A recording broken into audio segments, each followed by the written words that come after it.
All right. Hello, everyone, and welcome to Rise Zion. My name is Seth, and I hope you're all having a fantastic Thursday evening. We have a fascinating episode to share with you today. It has more to do with the Book of Abraham and Egyptian codes that we'll be discussing more in depth tonight. I hope that you stick with us. But before we begin, make sure to like, comment, and subscribe. I got to get that out there in front so that people know that this live stream is happening. The more that you comment, the more that you like, the more that people will be aware that this live stream has started. So make sure to do that real fast before we get going. I'll let people come into our chat tonight, and you can let me know if you have questions. Let me know where you're from. Of course, I always like to see where people are watching from, as usual. And tonight, before we get started, I also have to show you our t-shirts, you guys. I promised last week that I would show you in our live stream, and I forgot them in my car, but I have them here tonight with me, so I get to show you our t-shirts.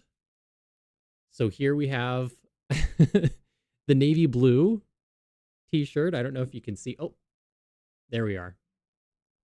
It's too close to the camera. This is our navy blue option. We have our violet option.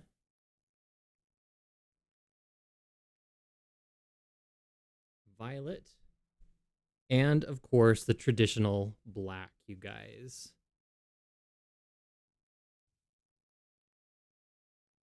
Right here.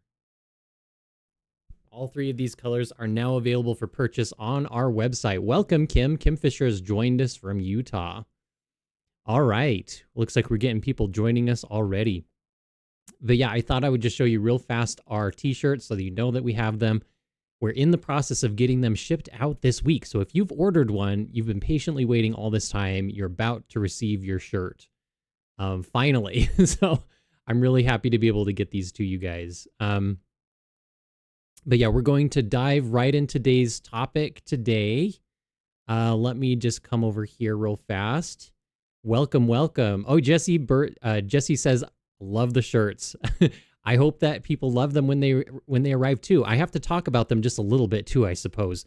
These are absolutely fantastic t-shirts, you guys. We spent a lot of money making them nice and soft. They're light weave, so they'll be nice and breathable. They're 100% cotton. And you can't really see it, but the colors are very nice and rich. The dark blue is a very welcoming color, I guess, and I don't know how you describe it. It's a rich color, let's say. The violet, all of these are our company colors. So I made them navy blue, black, and violet. And we spared no expense in making them nice t-shirts. The tags can rip right off. They're designed to be ripped out so that they're not scratchy on your neck. So it's just a lovely additional feature for you guys. Some of you have already purchased them for Christmas presents. And so I have to get them to you this week so that you have them for Christmas.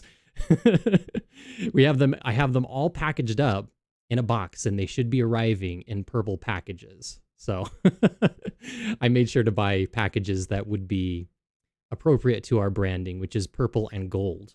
So it doesn't have gold. I want to get stickers that have the gold logo on it. But yeah, I'm really enjoying the way these shirts turned out. It's fantastic. Just as an additional tip, you guys, I was in graphic design, so I know that when you wash these shirts, you should turn them inside out, and the white logo will be preserved for longer. And then you dry on low heat, not on high heat. So that'll help them last for even longer. All right, so we got Crypto Surfer has joined us from California. Welcome. We got Home Hearth with Jules, who has joined us watching from Central New York. Welcome, welcome. But she's from California originally. Welcome. We're very happy to have all of you in the audience. We have about 51 concurrent viewers right now. Everybody pop in and say hi. Make sure to smash that like button before we get going here so that other people know that this live stream is going. The more people hit like, the more people will be aware of it. So, oh, thank you so much, Jules. They say thank you so much for your channel and the content therein. It has made a difference to me. I'm so happy to hear that. I am glad to hear that the channel has made a difference in people's lives. That has been something that is truly a blessing to me in my life as I've sought to do the things that the Savior is asking me to do and following through with the revelation. Oh, okay. So Cryptor is asking what part of California. Sorry about that. I misunderstood. What part of Cali? Oh, I should have known that because you said what part of Cali? Not to me, obviously.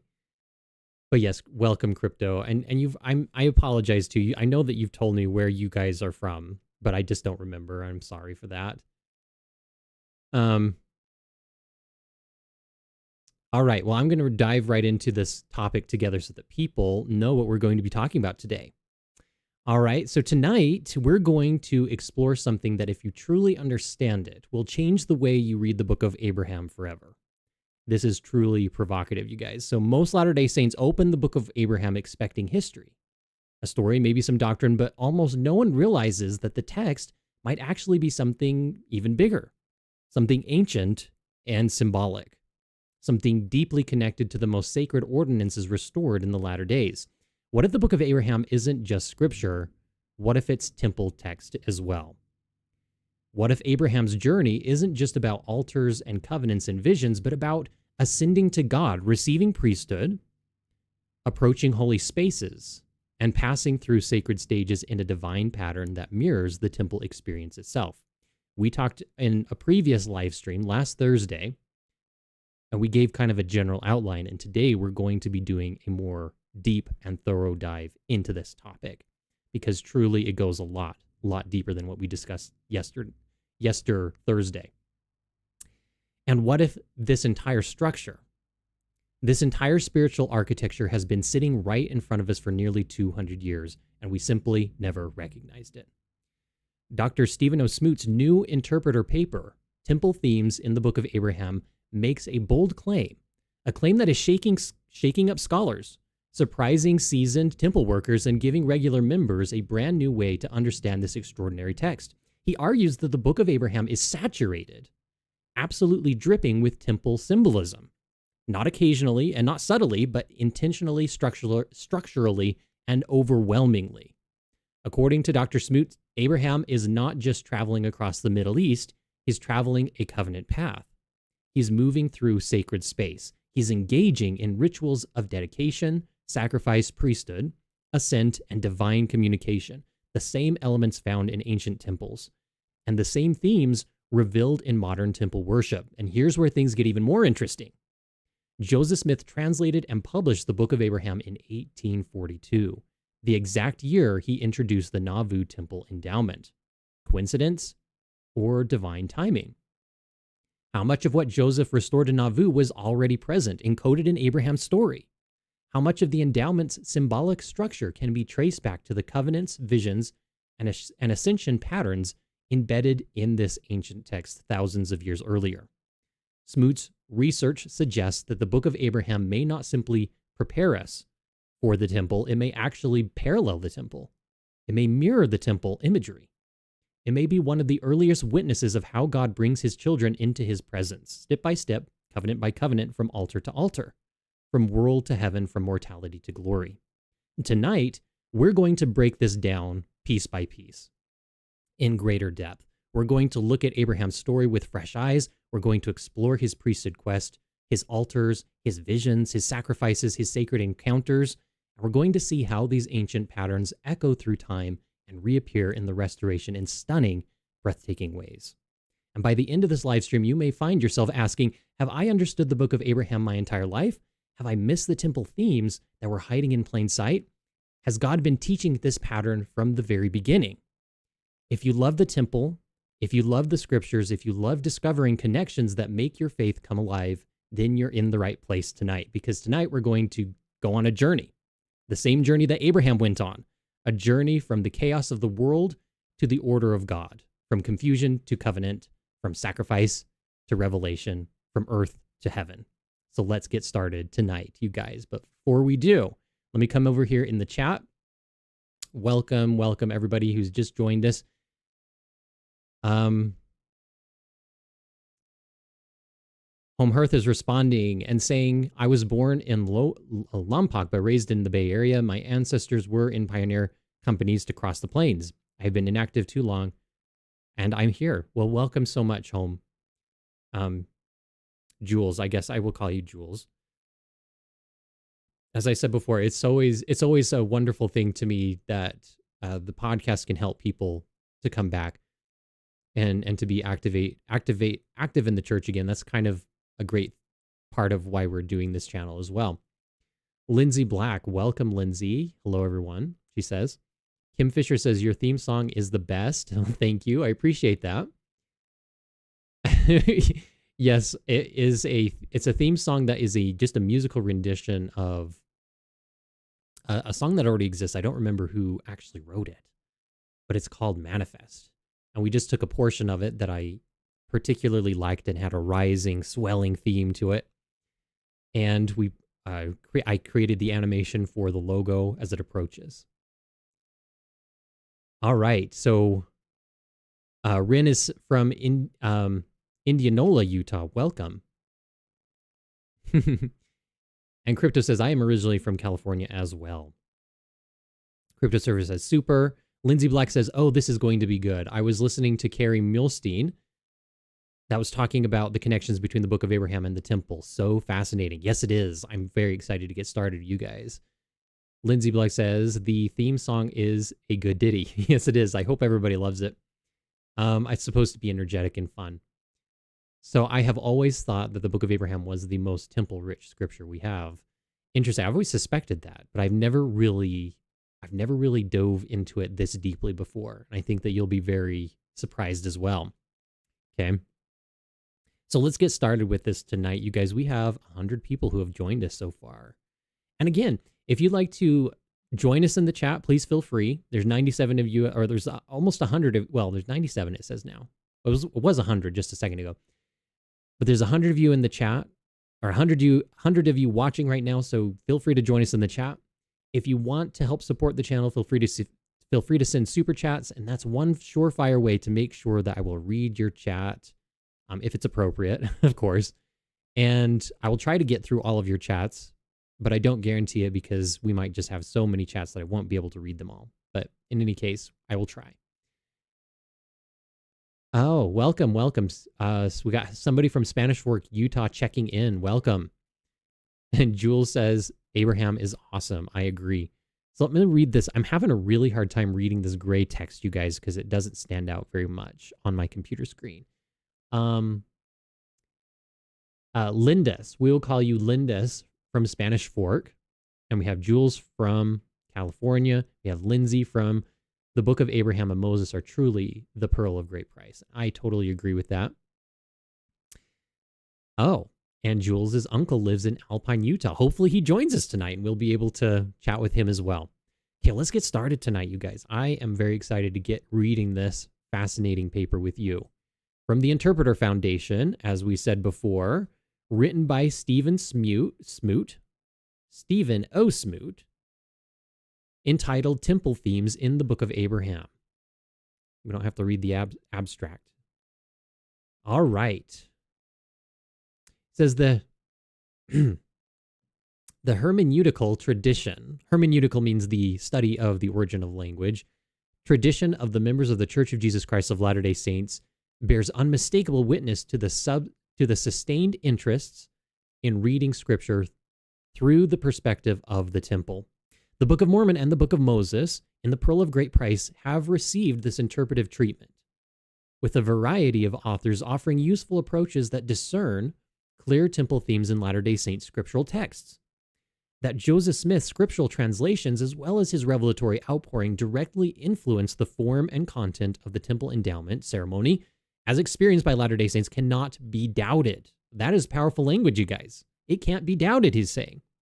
And I think that this is really important because some people out there feel that Joseph Smith just kind of invented.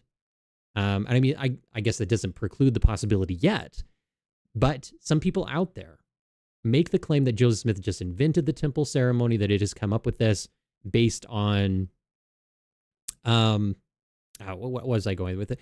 Just based on the rituals that are performed in the Masonic lodges, for example. However, they're vastly different. And not only this, but we find it in the revealed scripture that he was talking about in the Doctrine and Covenants. We find the temple ceremony in the Book of Abraham, long before he became a Mason. We find it also in the Book of Mormon. And as early as the very first vision as well, we see themes popping up from the temple. So everything points to the temple. So it's very, very fascinating to think of this within this context. Anyway, we continue reading. For this reason, the Latter-day Saint canon will continue to be explored for meaningful themes and elements that tie into both ancient and modern temples.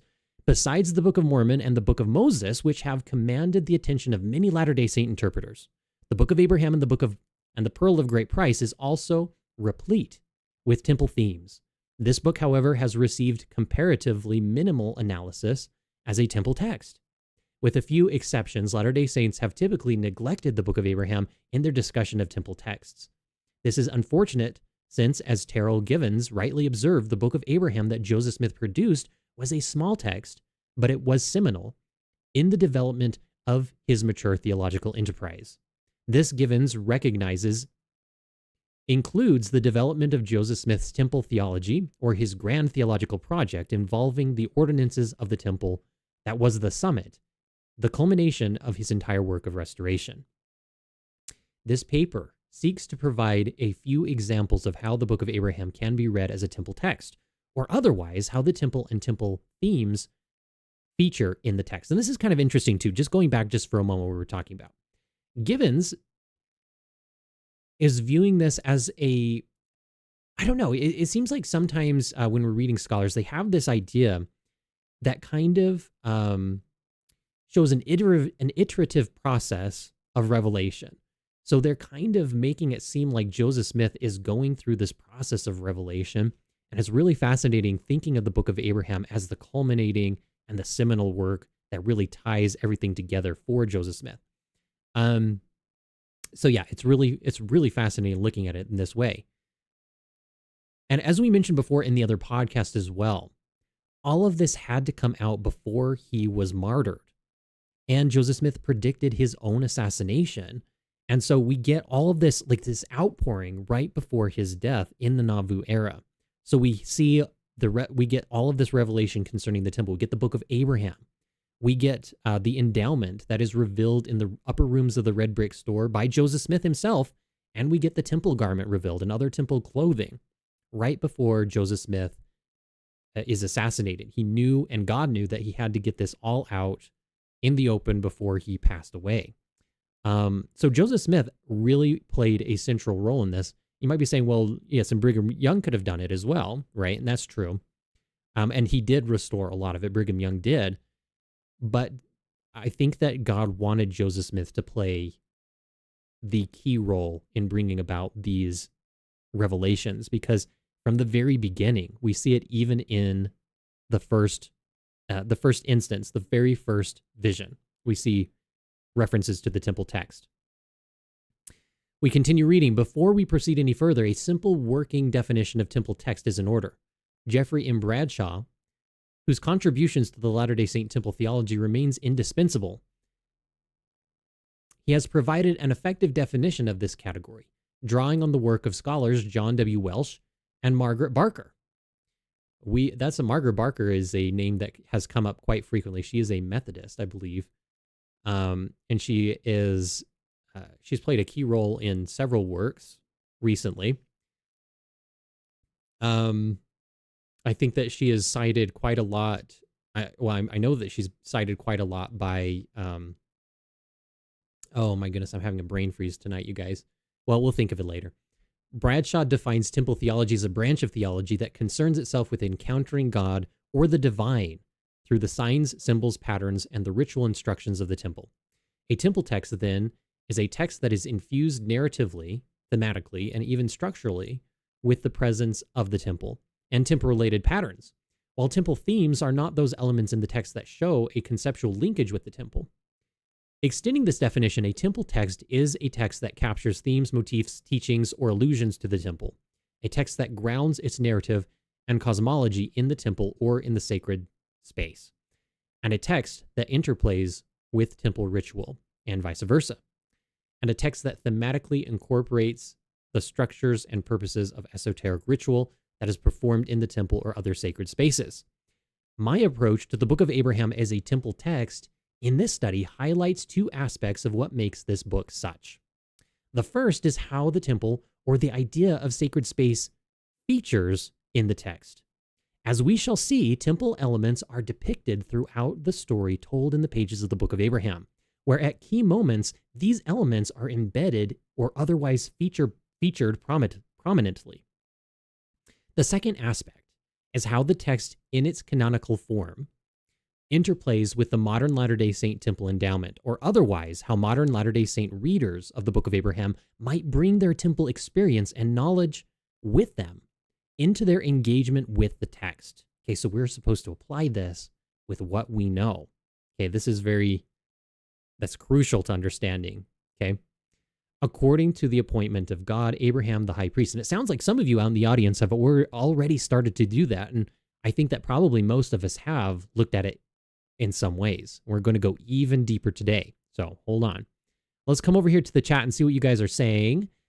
The Book of Abraham and Moses, Lindsay says, are truly the pearl of great price. Also, I agree. Thank you so much. Jules says, my uncle lives in Alpine. We already read that. Scott has joined us. Hey, glad to tune in. Born and raised in Utah, I stand on the shoulder of giants. I have a bit of a road back to the rod of iron, but I have heard the warnings from the prophets. Time to come home. Okay, well, that's fascinating. Thank you for sharing that. I'm so glad that people have started to come back to the church. I'm always so happy to hear that on the channel. And I hope that it's my content has been a positive experience for people so that they feel like they can come back and that they have a place for them and a home for them at the church. So we'll continue. Jackie, welcome, Jackie. You are helping me so much understand the truth. Thank you so much, Jackie. I appreciate that. Jules says, I'm with you there, Scott. Welcome. Absolutely. That's so fantastic, you guys. Lindsay Black says, oh, wow, the episode of Carrie Muhlstein podcast I was listening to about the Book of Abraham had Stephen Smoot as a guest. Awesome. So it sounds like we're going to be talking about a lot of the same things. Awesome. Lindsay, keep up the good work. Thank you. Oh, to Scott. Absolutely. Greetings from Argentina. Welcome. I served my mission in Argentina, Rosario, Argentina. Welcome. Let me see if I can read your name here. Hernan. Welcome, Hernan. Jules says, it makes perfect sense to me. Hernan says, I'm astounded by how deep and beautiful the gospel is. Me too. I'm so thankful for the gospel as well. It's such a beautiful gospel. It's so deep and rich with meaning. That we can just sit around and talk about it for hours and hours and hours, and we don't even have to repeat the same things that we're talking about. It's that deep and complex, and it ties in with every aspect of our lives, and I love it so much. Thank you for bringing that up, Hernan. Bienvenidos, Hernan. Bienvenidos. Gracias por compartir. All right, let's continue. The Book of Abraham opens in the first-person narrative voice of the Eponymus. Eponymus? Biblical eponymus. I wonder what that means. Eponymus. I think that might mean universal. Biblical patriarch. In the land of the Chaldeans, at the residence of my fathers, I, Abraham, saw that it was needful for me to obtain another place of residence. From there, Abraham goes on to frame his record by giving a short but important glimpse into his motivations and intentions. Finding there was greater happiness and peace and rest for me, he writes, I sought for the blessings of the fathers, and the right whereunto I should be obtained to administer the same.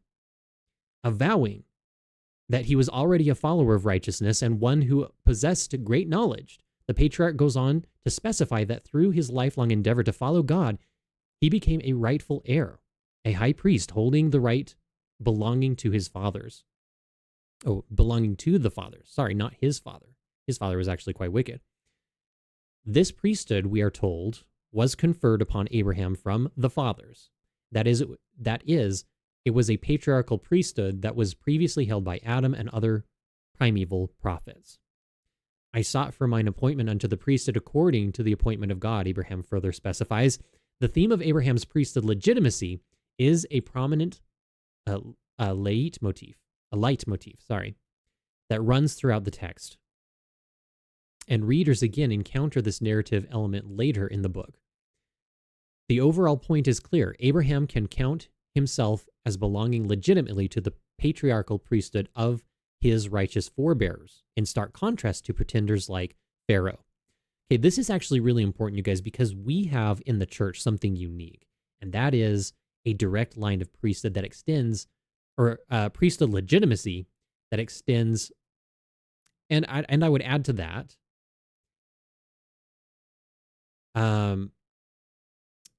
not just priesthood, but the priesthood. What am I thinking of?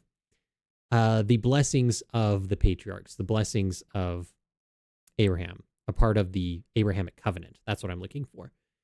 The covenant goes far before Abraham and extends all the way back to Adam, along with the priesthood. Okay. So in reality, Abraham is restoring. He's not the originator of the priesthood. And that's something that is, or he's not the originator of the priesthood, is not the originator of the Abrahamic covenant. It extends all the way back to Adam. Although I think in Abraham, you could fairly say that that is where it becomes more well-defined in the biblical text. But in reality, Abraham is just restoring it. And I think that that is unique to the Latter-day Saint framework. Abraham's opening frame, wherein he provides his readers with a list of the outstanding attributes and roles he enjoyed, finds intriguing parallel with the self-aggrandizing recitations encountered in Middle Kingdom tomb biographies. These texts were often limited to, or autobiographies. These texts were often limited to a culmination of cliches that describe an ideal character and the norms of conduct reflected in the life of the subject. Sometimes, however, like in the case of Abraham, when its author considered the story of his life and career to be edifying and satisfying, an autobiography became a personal history. Such cases are providential to the historian, who often finds detailed information in them. One need only casually review Lytham's convenient,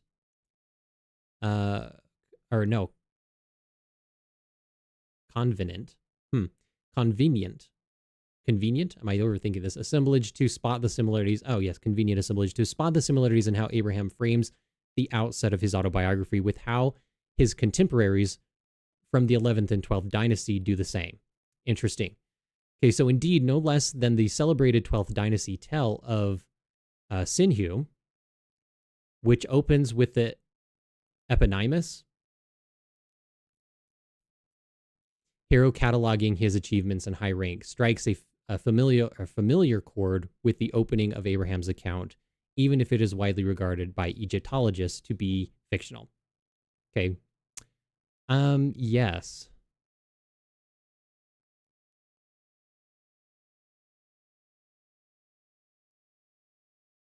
All right, hold on just a second. Let's go back to the chat here. Or none.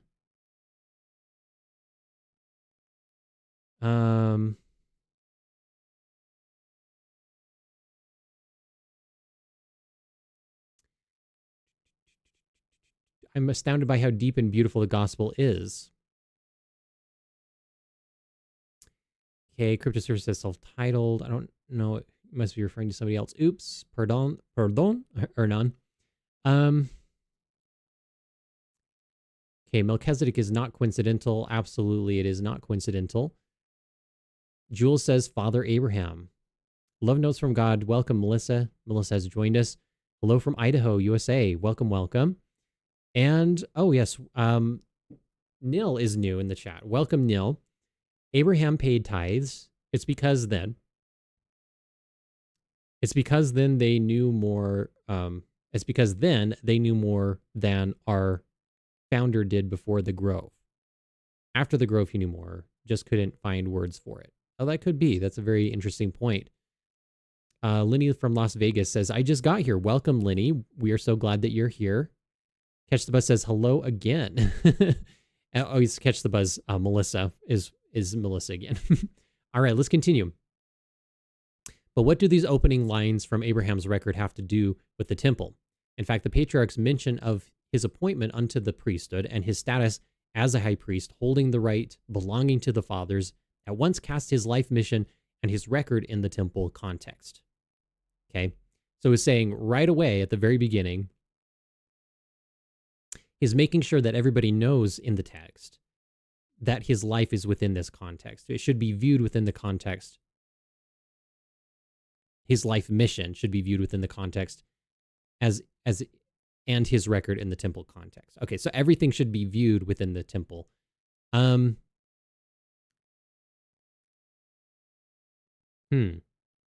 I see, because he's mentioning high priest and priesthood. His appointment unto the priesthood and his status as high priest. I'm guessing that we will see examples coming up in the text itself that will prove that Abraham is making a link to other texts coming up in just a moment, other Egyptian texts that are very similar. By its very definition, priesthood as conceptualized in the ancient Near East involved the performance of cultic and related duties in the temple. In almost the earliest written documents from Mesopotamia are found lists of the titles of officials, including various classes of priests. Some of these are administrative functionaries of the temple bureaucracy, and others are religious specialists dealing with particular areas of the cult. Later records make it clear that a complex hierarchy of clergy was attached to temples, ranging from high priests or high priestesses down to courtyard sweepers. Although Latter-day Saints today typically define priesthood in terms of the power and authority to act for God, this is not primarily how the Book of Abraham envisions such. The text does not speak of Abraham's right to the priesthood, but priesthood itself is imagined more as an order and ministry into which people enter, rather than a power that people wield. Okay, interesting. Well, I mean, but I kind of would say that probably Abraham recognized that both things were true, just as we say that a priest is also somebody who holds the priesthood, right? I think that could be said as well, right? In any case, I understand what he's saying. He's saying that Abraham is making it clear that he's talking about the office of the priesthood, not necessarily referring to the power thereof, or a power that people wield. Okay, in any case, we'll continue reading here and see and compare two different examples. So from Abraham, chapter 1, and then from Sinhu, I'm not even sure if I'm pronouncing this right, but this is from another text, okay, that we're comparing it to, an Egyptian text. So Abraham says, "In the land of the Chaldeans, at the residence of my fathers, I, Abraham, saw that it was needful for me to obtain another place of residence." Okay, and then we see the parallels here in the Egyptian text. Actually, I don't know if this is Mesopotamian, but I assume that it was Egyptian. Well, maybe we'll see in just a moment where this text originates from. Sinhu says, "The member of the elite, the governor, the dignitary, the administrator of the sovereign in the land of the Asiatics. Oh, sorry. Yeah, Asiatics. In the land of the Asiatics." Okay, so we're getting a reference. So we see how both texts are starting with, somebody who's of high status, making reference to someone who's being an administrator to the sovereign and the land in which they dwell. And the same thing happens in the book of Abraham, except for his talking about himself. He's saying, "I, Abraham, saw that it was need for me to obtain another place of residence." And he was from the land of the Chaldeans. In the second portion, we read, "And finding there was greater happiness and peace and rest for me, I sought for the blessings of the fathers and the right whereunto I should be obtained to administer the same, having been myself a follower of righteousness, desiring also to be one who possesses great knowledge, and to be a greater follower of righteousness, and to possess a greater knowledge, and to be a father of many nations, a prince of peace, and desiring to receive instructions and to keep the commandments of God. I became a rightful heir, a high priest holding the right belonging to the fathers." Okay, so he wanted to become an initiate, right? He wanted to become an initiate into the temple rites. Let's see what it says here on the other side.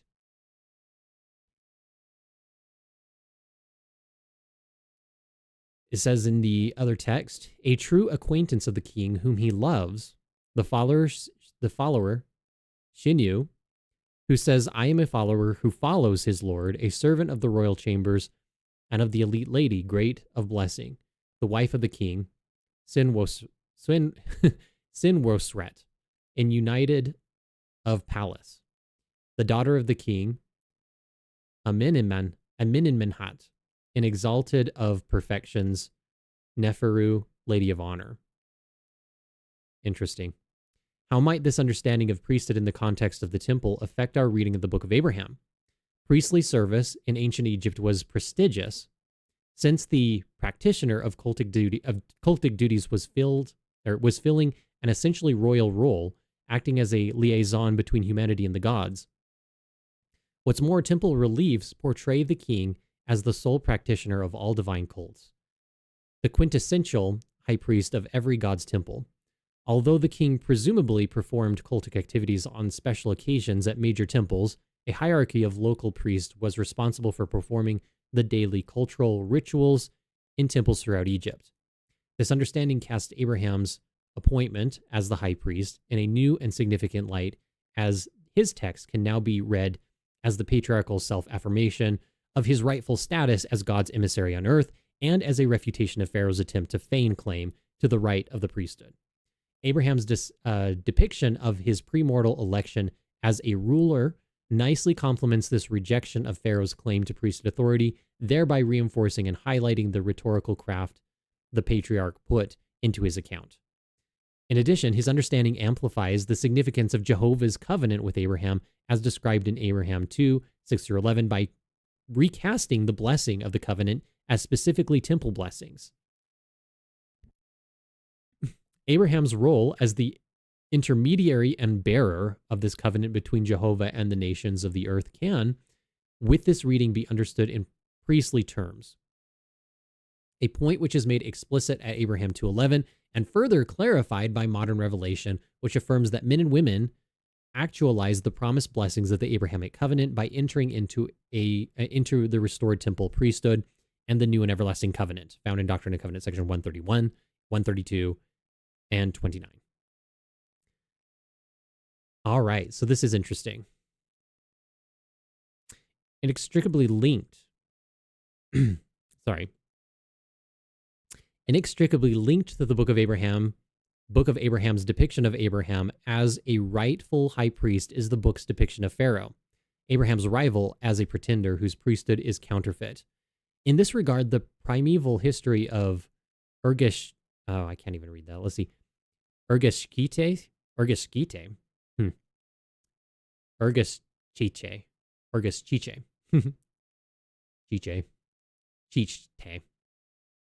that is a really hard word to say.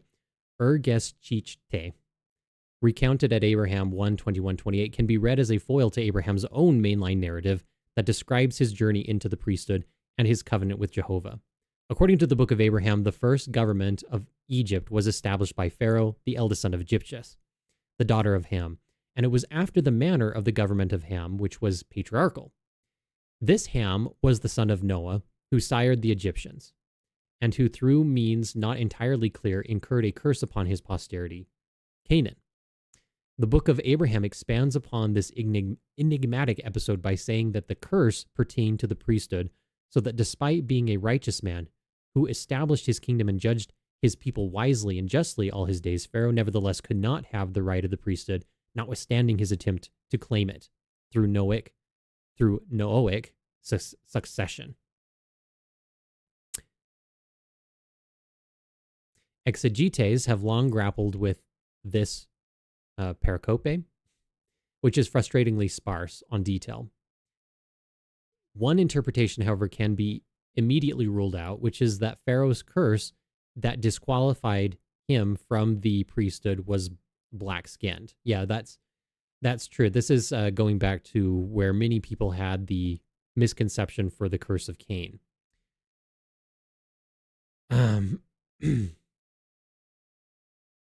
And he's making the point that nowhere does the text in the Book of Abraham support this reading, despite the arguments of misguided Latter-day Saints who uphold old, threadbare interpretive assumptions on the one hand, and those who wish to dismiss the Book of Abraham as nothing more than Joseph Smith's racist speculation on the other. The simple fact is that the Book of Abraham does not discuss race as conceptualized today in terms of skin color and curses no one with slavery, no matter how much people might insist otherwise.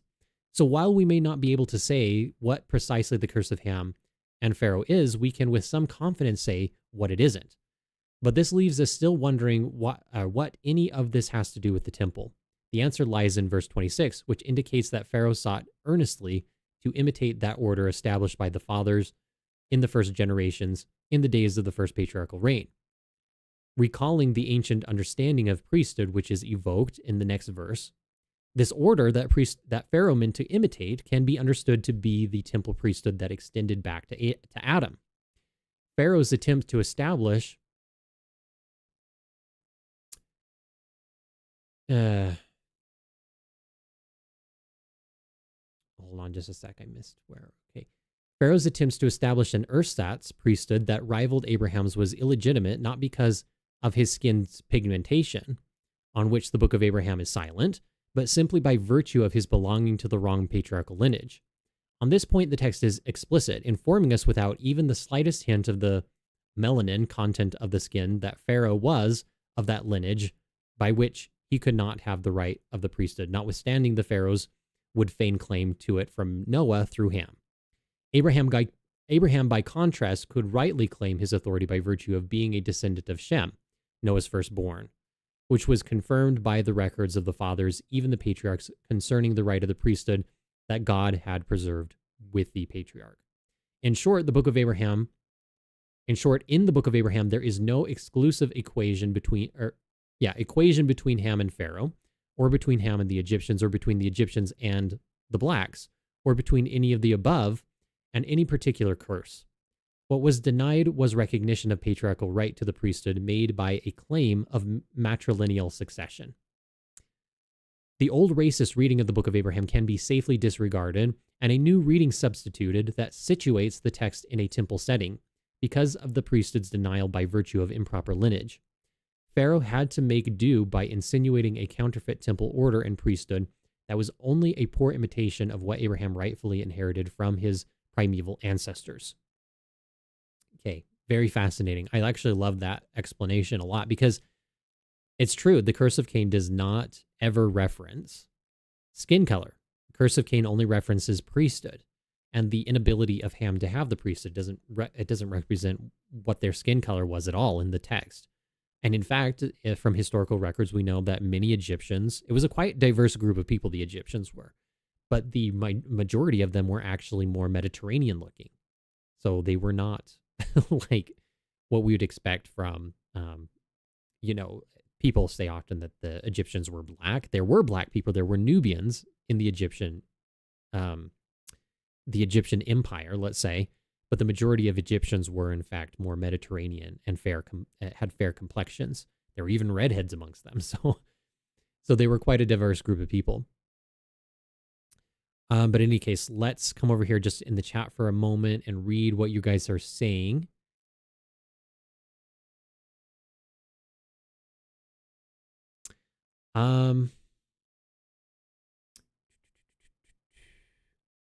Linzo, who has joined us late, so we're reading from Stephen Smoot's paper that discusses the Book of Abraham text as a temple text.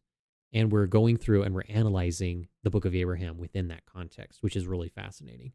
So what we're doing is we're comparing the text of Abraham at times with other ancient texts and seeing how they correlate in different ways and how the body of the text itself also relates to temple imagery that we know today. Oh, welcome. Thank you, Donald. I appreciate this. It says, hi, brother. Thank you for all you're doing. Welcome. I appreciate that so much.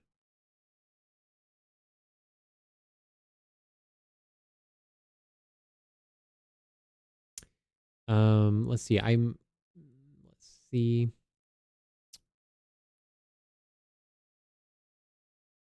Lenny from Las Vegas. Oh, yes. Okay. So I think we're here at Nell's comment here, who says, Nell, brothers, your power is just as Doctrine and Covenants describe. Have faith, endure till the end. Remember what you learned in primary born under the covenant. Amen. Thank you, Nell. Hi, I'm new to your live. thank you for joining us. Thanks for your channel. Been following for a while. Welcome, welcome. Donald says, "Hi, brother. Thanks for all you're doing," which we read. I appreciate that. Thank you so much for your comment. Linzo says, "What is it that we're reading?" I explained. Nil says, "Prayer is the will of the people brought to the Father's court." Yes, it's grand imagery at best. Then we find science finding order. I love this game. Interesting. Okay.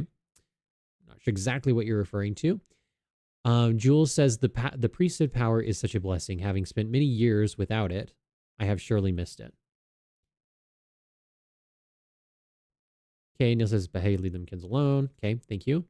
Abraham and Elijah connected in temple work for the dead latter days. Welcome, Neil, Donald, Linzo, and Homeheart Jules. Linzo says, "Thank you." Didn't he expose Noah's nakedness and thus lost the priesthood? I don't know. That's a good thought. Linzo, like the idea, I think, behind him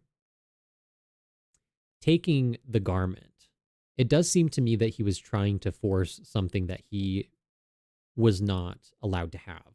So he took Noah's garment. He took the temple garment, in other words, and he did it when it was not appointed to him.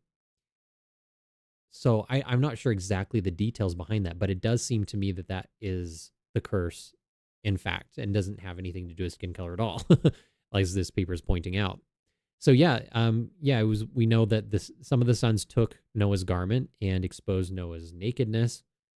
I don't know if it says exactly in that order that then after that he lost the priesthood, but I think I'm pretty positive that there is a connection there. I'm pretty certain of that. If you're of Ephraim and likely Manasseh, then you're from Shem. Very cool. That is true. I believe that's true. Neil says Abraham had an experience with a real angel. Test of faith. It wasn't his imagination that stopped the sacrifice. Absolutely true. It was literal. Saints, angels literally guided the high priesthood in the old days.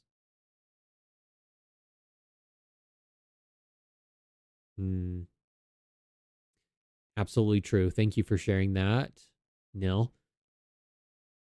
Jump says in most cases, and then Lindsay said Ham exposed Noah's nakedness. Some people say he mocked Noah's nakedness. He was the husband of Egyptius and the father of the Egyptian nation, supposedly.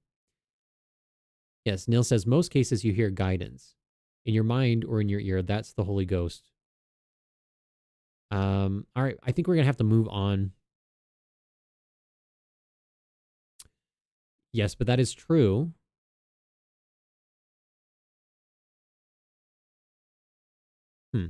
All right, well, let's continue reading this paper. Thank you guys so much for your comments. We go to the next section, which is the altar which stood by the hill, the ritual landscape of the Book of Abraham,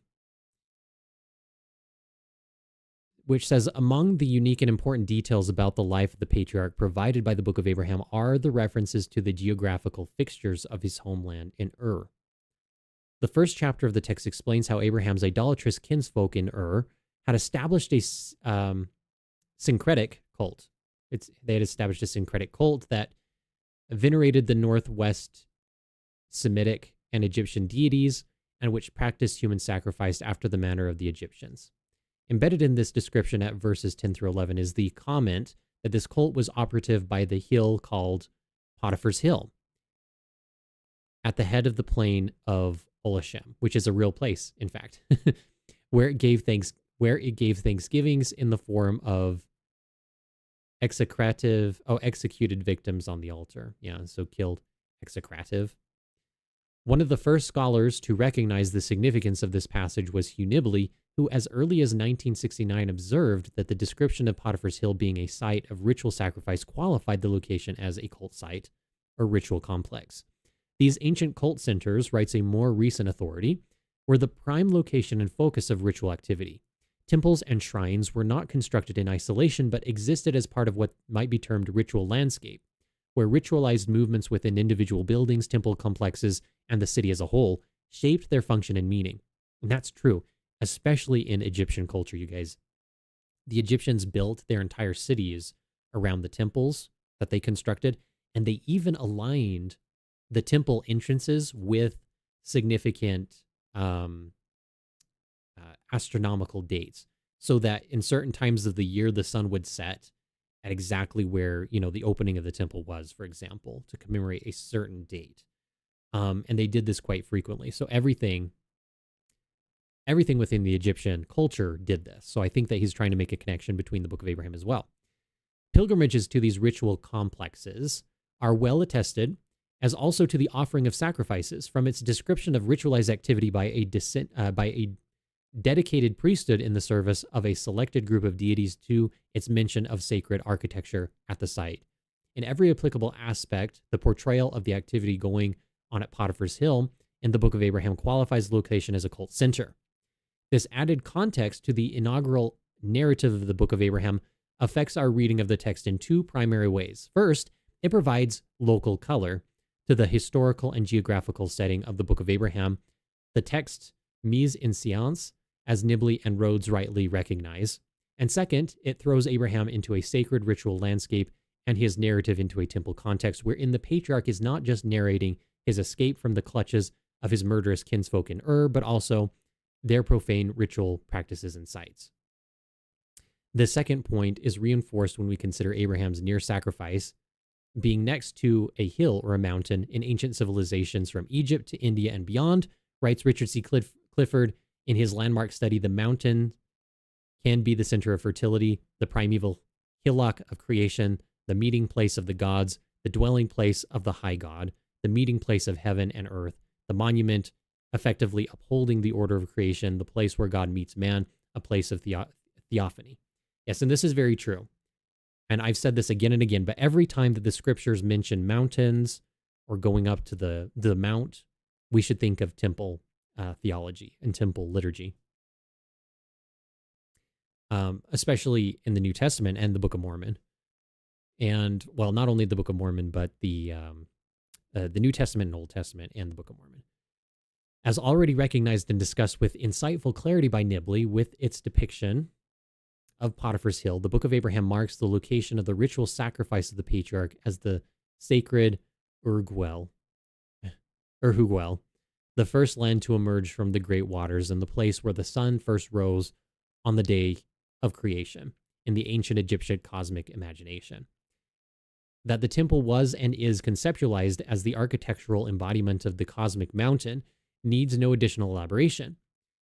So commonplace, yes, and this is true too, like some of the very first Egyptian temples, they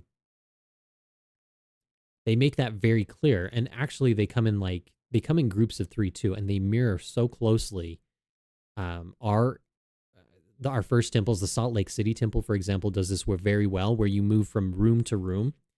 The Egyptian temples do the same thing, where you move from room to room. And the first room that you start out in, on the walls, has depictions and paintings of creatures, has paintings of the Nile River, and it has paintings of reeds and plants and animals emerging from the Nile River. And as you progress, you're actually going upward, very much like in the Salt Lake City temple, where you're climbing upward through and every successive room gets higher and higher as you're going along. And that's the same thing with the Egyptian temples as well. As you're progressing through the temple, you're going upward and you're entering holier and holier spaces. And there's 3 distinct rooms. Okay.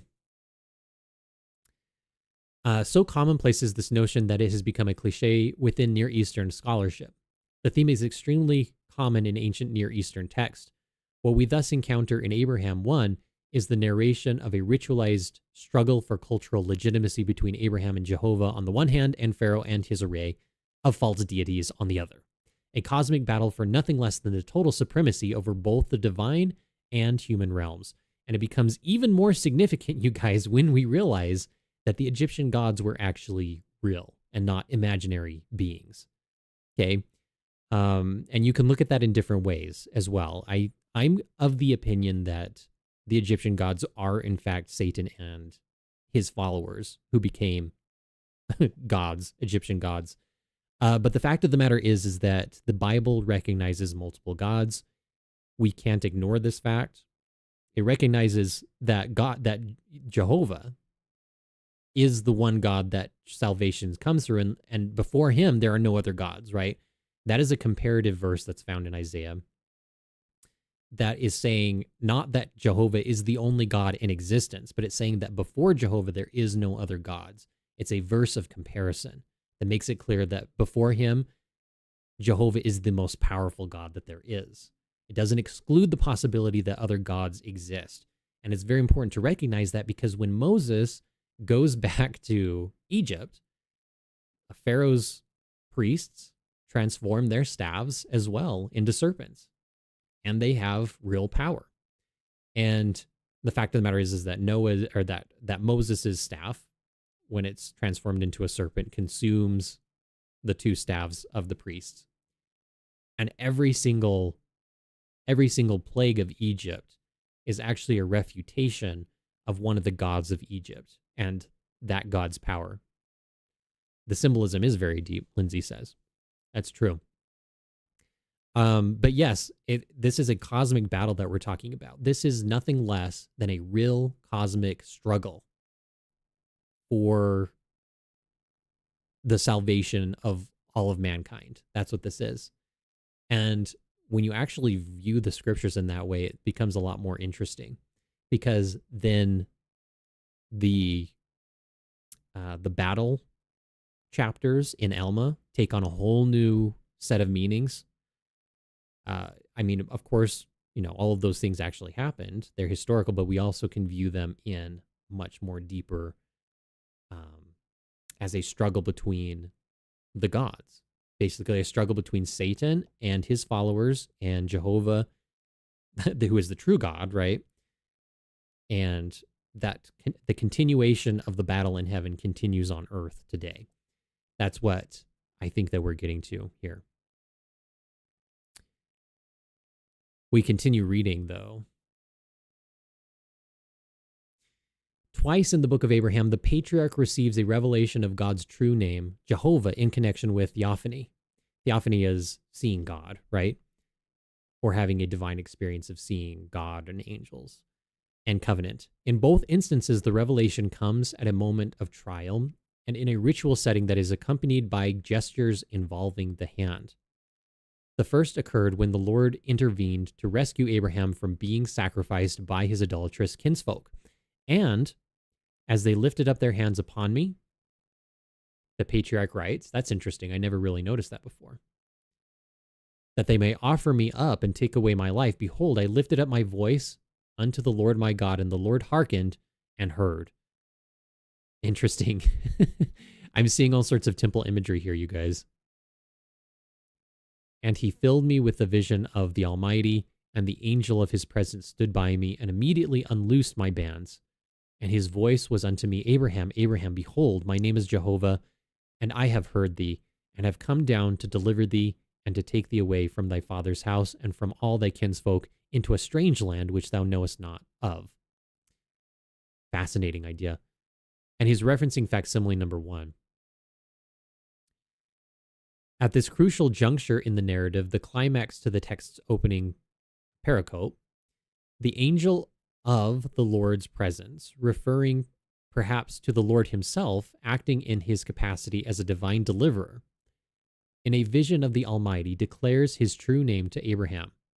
What immediately follows this revelation is also striking from a temple context and carries with it unmistakable covenant connotations. Behold, the Lord told the patriarch, I will lead thee by the hand. I will lead thee by the hand. And I will take thee to put upon thee my name, even the priesthood of thy father, and my power shall be over thee, as it was with Noah.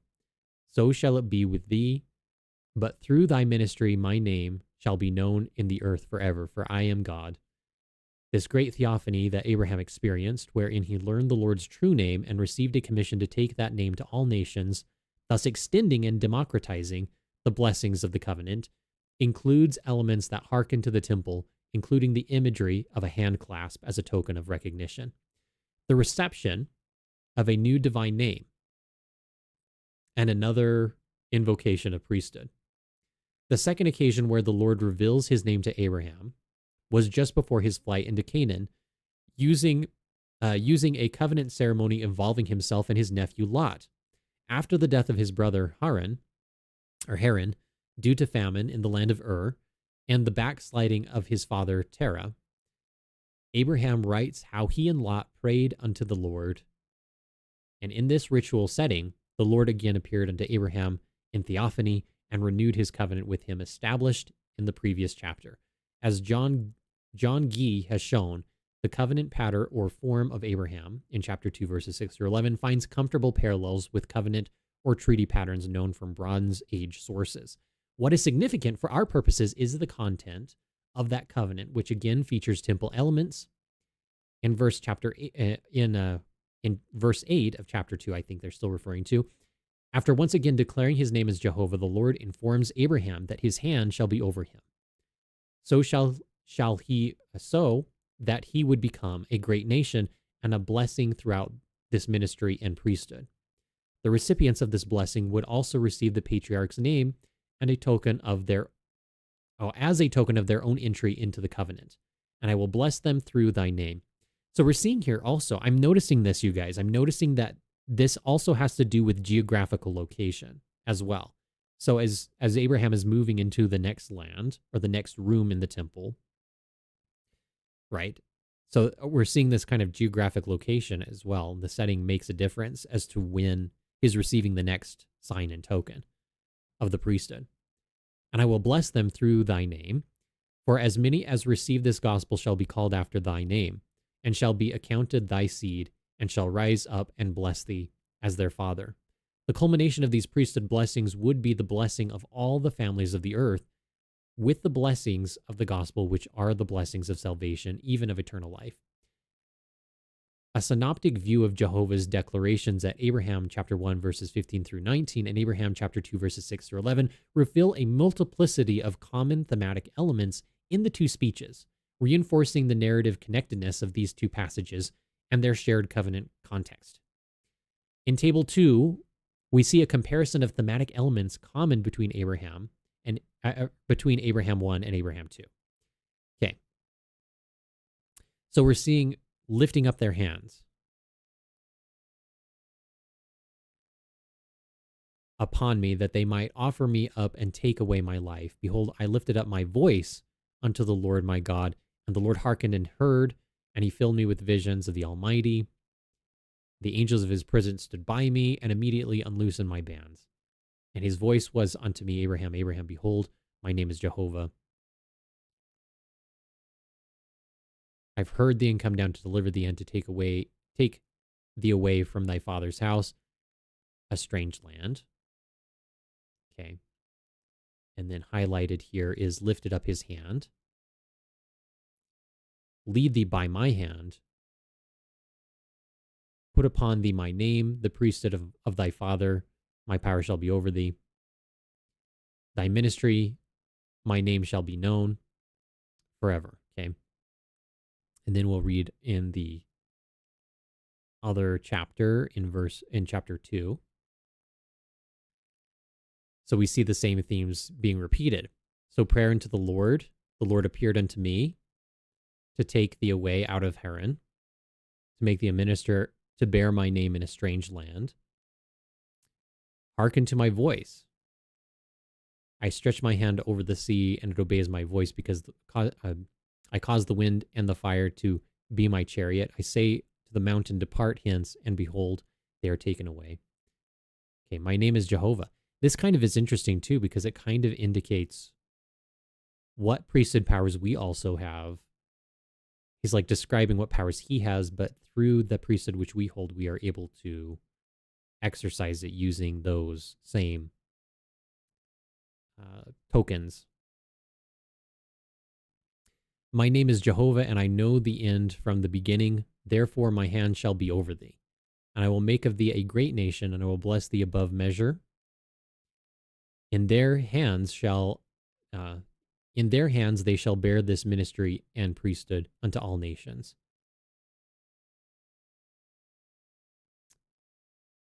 For as many as shall receive this gospel shall be called after thy name, and shall be accounted thy seed, and shall rise up and bless thee as their father.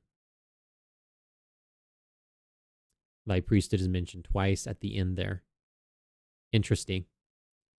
The blessings of the gospel, which are the blessings of salvation, even of eternal life, are all a part of our blessings as well. Okay, so let's continue. The emphasis seen in these two passages is that of a conceptual interplay between theophany, name, and covenant accompanied by the ritual gesture of giving and receiving the hand. Not only does God lead Abraham by the hand and extend his hand over the patriarch as the ritual gesture, but also the imagery of the outstretched hand is evoked to demonstrate God's dominion over the cosmos. And the hands of Abraham's seed are said to bear this ministry and priesthood unto all nations. Later in another theophany, the night vision God both stretches. Am I reading that right? Later in another theophany and night vision, God both stretches out his hand to display the cosmos and puts his hand upon Abraham's eyes to grant the patriarch power to see those things which God's hands had made. Indeed, even Abraham's enemies are said to lift up their hands against the patriarch, in an inversion of the covenant imagery just encountered. So when I read that, I was like, okay, so the priests, as they're lifting up their hands to slay Abraham, they're imitating the same temple imagery, but they're doing it in a wicked way to kill Abraham. So I think that is so unique and interesting. I never thought of it that way.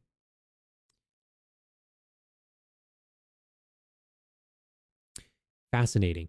This repeated depiction of the hand as being involved in fluid dynamic gestures is in a variety of contexts, including not just as a literary motif to express a sense of power and action, but also explicitly in the context of theophany and covenant, is significant for our reading of the Book of Abraham as a temple text. It's also significant, too, because it demonstrates the reality of the physical reality of Jesus Christ's eventual body. And we see the same thing appearing in Ether when Ether sees the finger of God, right? So we're seeing the reality of the resurrected Christ. And that's really interesting when we consider that part of being a prophet is having a testimony of the resurrected Lord. So it's very interesting to consider that when there wasn't a resurrected Lord yet in the chronological order of things. Interesting. So yes, we know that eventually he would be, and we know that he's in the express image of the Heavenly Father, and Heavenly Father has a body. So it's all very interesting to consider that time works in a loop in this way. But yeah, very fascinating. All right, so let's continue. Let's come over here and read the chat just for a little bit here. We have some people in the chat who have made some comments, and I'm missing them. Okay. So Linda says, reading the Old Testament and the Pearl of Great Price many years ago, I got the impression that it happened to Ham and his descendants. Yeah, me too. Neil says, now too some can't talk about angelic experiences. I'm not sure exactly what you're referring to there. Lindsay says the symbolism is so deep. I love it because you can learn something new with every reading. Me too. And Crypto says, apocryphal writing indicates that Noah's garment was handed down to him from Adam, which was given to Adam by the Lord. Yes, it does. That is a good thing to point out, Crypto. Thank you for bringing that up. And if it follows the patriarchal line of priesthood, then it would make sense that Ham was actually just trying to steal without being worthy to have the garment. And that might indicate why he was cursed, right? This garment eventually made its way to Jacob, who gave it to Joseph and is commonly referred to as the coat of many colors. Yes. According to the apocryphal text. I think I love that imagery. I don't know if it's 100% true, but it does make sense as if we're looking at the covenant as of a multiplicity of blessings, right? A coat of many colors that is being passed down to Joseph of Egypt from Abraham, from Adam, from Noah. I love it. Lindsay says, yes, I've heard that as well. It's very fascinating, isn't it? Safe haven to come again. I love the t-shirts, Saints Together says. Well, thank you. I appreciate that. We made them very nice. They're very high quality. Lindsay Black says, yes, looks great. Master, the tempest is raging. Yeah, as Jules says. Yeah, I think you must be referring to the powers that the Lord has over all of these things in which he passes on to us.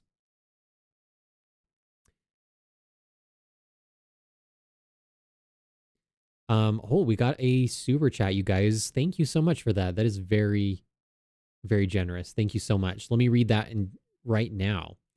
So, what do you feel regarding having two lineages declared in a patriarchal blessing? Nobody else in our family has this, but my mom does. Ephraim and Manasseh.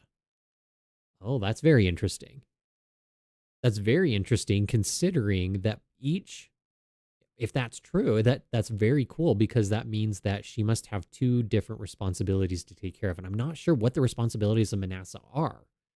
Um, I know that Ephraim's responsibilities include passing out divine crowns to all of the other tribes. So our responsibility, those of us who bear the tribe of Ephraim, are to take this covenant of Abraham to the entire world, right? But we're bearing these crowns of glory and we're, handing them off to the different tribes. We're handing them off to each individual one by one and allowing them to partake of these great blessings that the Lord has in store for us in becoming kings and queens, priests and priestesses in the holy temple as it's been restored. I'm not sure exactly what role Manasseh plays. I know that it's very similar to that of Ephraim, but there's a slight variation. I have to recall of the blessing that Jacob gives to Manasseh. The greater blessing is bestowed upon Ephraim. If somebody could actually remind me of that, if you know off the top of your head what it specifically says about Manasseh, then we could surmise with greater accuracy exactly what Manasseh's role is in Second Coming preparations. But thank you so much for your super chat. That is so generous of you to do, and I appreciate that very, very much. And go to support the channel's mission. All right, but let's see. We missed some other chats here, and maybe somebody can actually. I never thought about it as roles or responsibilities. I was just looking at bloodlines. Thank you. Oh, well, you're very welcome. Yes, it's very true. Brad Wilcox actually talked about this, and I covered it on the channel a while ago. But yes, every single tribe has a unique function within the the Second Coming preparations, and not only that, not only Second Coming preparations, but specifically during the millennial reign. Okay, so when Jesus is here, and in fact, you might even say that Ephraim and Manasseh might be the only tribes who have pre-millennial responsibilities in preparing for the Second Coming. I'm not sure exactly if, for example, if all of the tribes have a responsibility that they're doing leading up to it. I'm not sure, but I know that during the reign itself, when Jesus Christ is here reigning, that each will have an administrative responsibility in the kingdom. Yeah, Ephraim's is totally to bring it to the entire world. We're totally passing out the crowns, you guys. We have the big crowns. We're handing out all the crowns to everybody else. We're doing the work to bring the work of salvation to the entire world, which is truly the greatest blessing. When I'm sure that everybody probably thinks that their tribe has the greatest blessing, but Jacob does say that the greatest blessing lies on Ephraim. So those who are of Ephraim are truly blessed. So blessed. But yeah, Crypto says maybe she's just from Joseph. That's an interesting thought. Well, I mean, yes, that's true. She must be from Joseph one way or the other.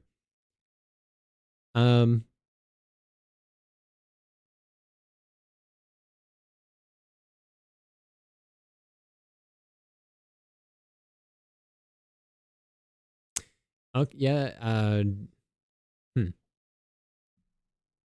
Technically Levi too, right? Special ceremonies. Levi.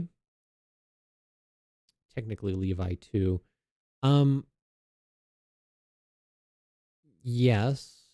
Yeah, I guess that I guess that's true. I guess that Joseph Smith did say that the tribe of Levi would have the ability to administer in the Aaronic priesthood. So they are specifically often called as bishops, for example, and administering the affairs of the temporal portion of the kingdom as well as the spiritual. But we just did an episode, you guys, today on that responsibility. So that's true too. I guess that Levi, as it is an administrator of the Levitical priesthood, Levitical is just a portion of the Aaronic priesthood, a subset of the Aaronic. But I guess that you could say accurately that the tribe of Levi has a role in preparing for the second coming of Jesus Christ because they are the Aaronic priesthood. The Aaronic priesthood is associated with John the Baptist. John the Baptist is the forerunner of Jesus Christ. And that is very significant symbolically because we just had Bishop Waddell talk about this in an interview, and we discussed that today on our episode. So, yes, watch that episode. As soon as you get done with this live stream, go over and watch that because it's really a fascinating, in my humble opinion, it's very fascinating. It's a very fascinating interview with the bishopric, the new bishopric. But yes, in order for Levi to have a role to play in the second coming, they would have to be administered to by Ephraim first in order to join the church and to join up. And I know that there's a lot of people who speculate that the tribe of Levi will officiate in temple rituals over in Jerusalem. You know, they're trying to build the temple over there, the third temple, right? And the people are saying that the tribe of Levi, I do think it is significant. Don't get me wrong. I'm not saying that it isn't significant that they're trying to do this. To me, it is a sign of the times. It is a sign of the second coming approaching. The fact of the matter is that we've been told that the temple that will be built will be a Latter-day Saint temple built by covenant Jews. So Levi, in that sense, will play an important role in the second coming. And that, I just wanted to clarify that, that the temple that will be built in Jerusalem, in the Old Jerusalem, will be built by Latter-day Saints, and the temple rites that are officiated therein will be of the tribe of Levi. So, at least that's what I believe. The tribe of Levi and others as well, because, you know, it takes a diverse group of people to run an entire temple. But the fact that, and then Joseph Smith says that when the tribe of Levi again offer an acceptable sacrifice, that is what the acceptable sacrifice is: a contrite heart in the temple, in the appropriate temple, not a third temple built by people who don't have priesthood authority. And that kind of ties into what we're talking about tonight, doesn't it? Where Abraham is establishing himself as the appropriate patriarchal lineage over that of the false lineage, right? The imitation lineage. And I'm not saying that they aren't actually literally from the tribe of Levi, but if you're not called and set apart with the proper priesthood authority, you have no right to exercise those keys, or to automatically become a bishop, you know, as some people have speculated. Bruce R. McConkie goes through and lays that out. I'm spending too much time on that topic. Let's continue reading the chats here. I think I missed a few too before our super chat. So Nell is saying a priesthood hack, not according to his will, but your will and healing blessings. Your will is his will. Absolutely. That's something that we've been talking about a lot on the channel. Absolutely, Nell. The angel of your presence will make it so. Maybe the angel of his presence. Neil says, when it happens, it ain't no thing. I'm having a really hard time understanding what you're trying to say, Nell. When it happens, it ain't no thing. The pain taken upon you is paid in full. I don't know what you're referring to there. Neil says those tribes split. Support with Ephraim, basically, right? Why, I've never heard of two lineages declared before. Yeah, me neither. That is a very unique thing. It is roles and responsibilities. We just covered that. That's good. My father is from Manasseh. Mine is from Abraham per patriarchal blessing, my mother.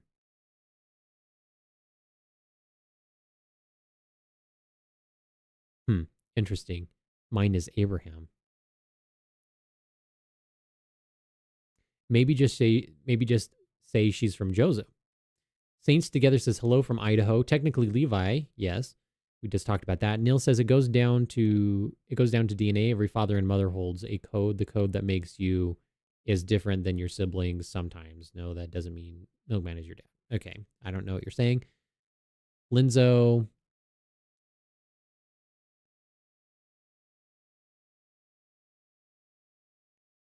says the garment handed down to Noah would be the coat of many colors that you're referring to. That's amazing. Yay, Ephraim. Yes, it is. Okay, it's time to read my 40-year-old patriarchal blessing. Again, I will read it tonight. Absolutely, you should read it again. That would be very, very good to do. Your comment regarding premillennial responsibilities. Yes.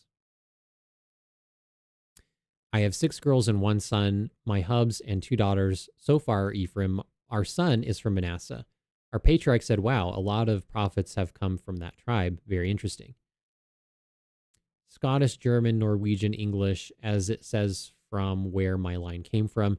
So much code, probably Viking too. Norwegian, fun stuff. Okay. Patriarchal blessing, Ephraim, pure blood. The Levites will offer the red heifer sacrifice. No. Well, I mean, they will, but that's not an acceptable sacrifice. I believe that is significant. I think that it does speak to where we are, where they're trying to do that. But the acceptable sacrifice will be offered in the temple of God. It will be a Latter-day Saint temple, not a third pretender temple. And the red heifer is not an acceptable sacrifice. They don't know that, but they're trying to do it, right? I think that it's significant that they're trying to do it. So Nil says, your body as the temple. Please don't let anyone confuse you on what the temple is. Okay, so Nil, you're being kind of disruptive, and we're going to have to block you if you continue in this way. I don't know. It seems like you're trying to be disruptive to the chat. And yeah, the body is a temple, but the temple of God is also a building as well. So, okay.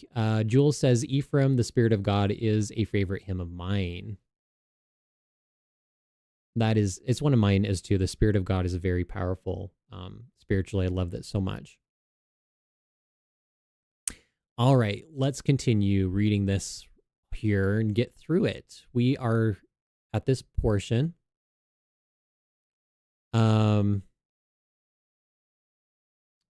This repeated depiction of the hand as being involved in a fluid dimension. Okay, we already read that part. Is significant to our reading of the Book of Abraham. Okay. As a temple text, especially in light of the ancient ritual settings in which giving and receiving the hand or placing offerings in the hands plays an important role. The Book of Abraham narrates how the patriarch built altars as he traveled from Haran into the land of Canaan. The text describes 2 such altars, one built in the land of Jershon and a second in the land of Canaan near Bethel. A third altar is implied at Shechem, but is not overtly mentioned. Instead, there the patriarch is said to have offered sacrifice and to have called on the Lord devoutly. This first instance of Abraham building an altar in the Book of Abraham finds no parallel in the biblical account of Abraham's wanderings, while the second does. Contained in the biblical record is mention of Abraham including altars at additional locations, including explicitly in Shechem, Hebron, and Moriah.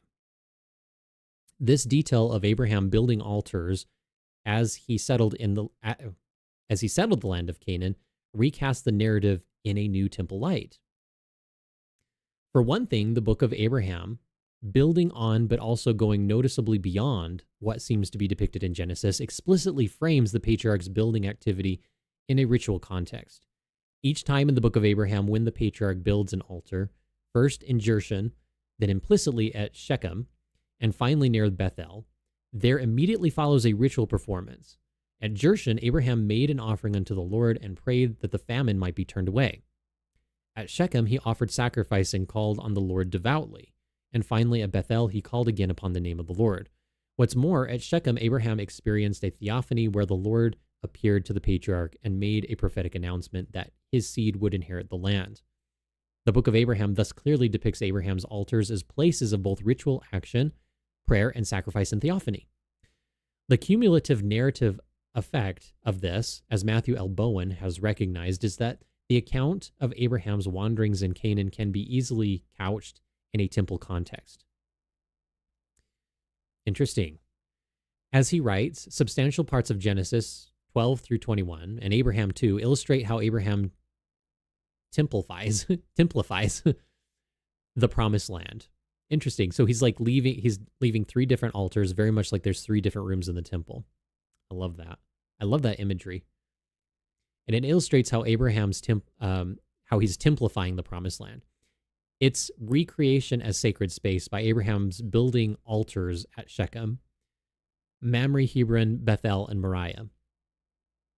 That Abraham's altar building in Canaan plays on temple imagery cannot be doubted. The ritual actions connected to each site are clear enough in the text and the obvious meaning of the name Bethel. Further hints, which means house of God, further hints at why Abraham may have chosen that site specifically to feature a newly dedicated altar to Jehovah. It was, after all, the site of an important Canaanite sanctuary to the god El, head of the pantheon. What better way for Abraham to undermine his idolatrous Canaanite neighbors than to repurpose an already existing shrine? So likewise, the altar of Shechem, but not the one at Jershon, was built to cleanse the idolatrous nation of Canaan and its land from ritual pollution. The outcome at Shechem is the same at Bethel. Abraham ignores the prior pagan sanctity of the place and builds an altar to his own God, thus endowing the site with a new religious history. Having himself nearly been sacrificed on an altar at Potiphar's Hill, Abraham turns the tables on the idolatrous foes and abolishes their profane ritual practices by strategically placing altars around and in the promised land of Canaan, thereby recreating and dedicating the land into new sacred space for an ascendant Jehovah to claim for himself and his covenant people. Interesting.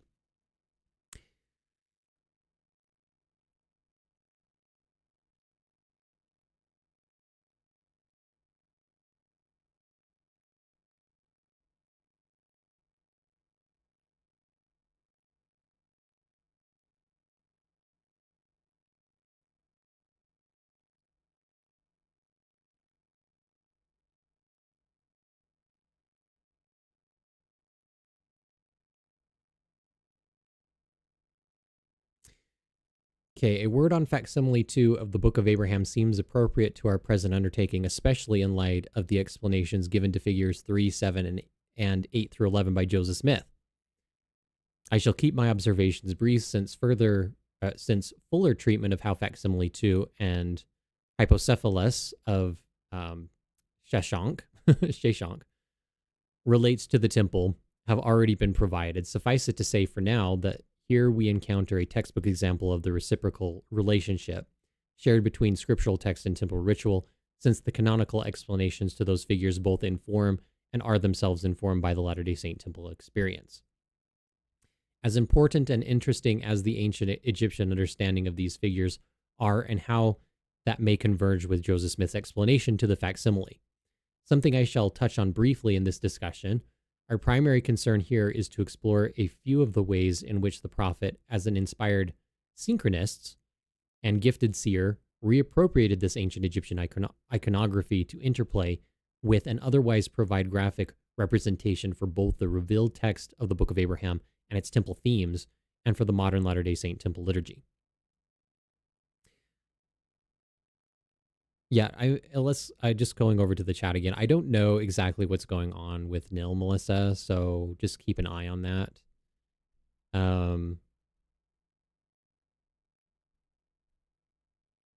Yeah, I'm really not sure about that. That's it. Every once in a while we get people in the chat who just seem to be there to be disruptive and to I'm not even sure if they're actually members of the church. But I mean, everybody is welcome, of course, but when it gets to be disruptive and just distracting from what people are actually talking about, then, or, people are just trying to take up all the oxygen in the room, then I think that we should just keep your eye on it, okay?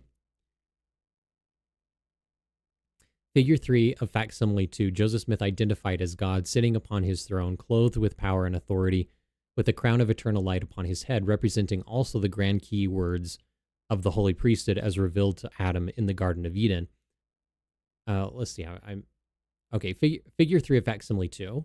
Joseph Smith identified as God sitting upon his throne, clothed with power and authority, with a crown of eternal light upon his head, representing also the grand key words of the holy priesthood as revealed to Adam in the Garden of Eden, as also to Seth, Noah, Melchizedek, Abraham, and all to whom the priesthood was revealed. A similar interpretation is given to figure 7, which is said to be God sitting upon his throne, revealing through the heavens the grand key words of the priesthood as also the sign of the Holy Ghost unto Abraham in the form of a dove. The main operative temple element in both of these interpretations is that God is revealing the key words of the priesthood. This seems to reflect Joseph Smith's interpretation or understanding of the seated deity and the proximity of the wedjat, or the wedjat eye, in both of these figures. Okay, so yeah, this is really interesting. So also notice this figure here has different hand positions, which seem very interesting. And look at this. Look at this little guy over here. He has his arm raised to the square, and he has the sign of a compass here on top. So we have a square and a compass. You can see his little arm raised. Very interesting. The Holy Spirit has his arms in a very interesting position as well. Very interesting.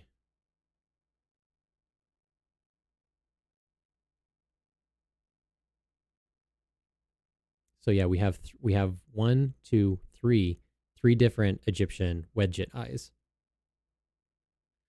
What might we say about the wedjat eye that could illuminate Joseph Smith's interpretation as it pertains to the key words of the temple?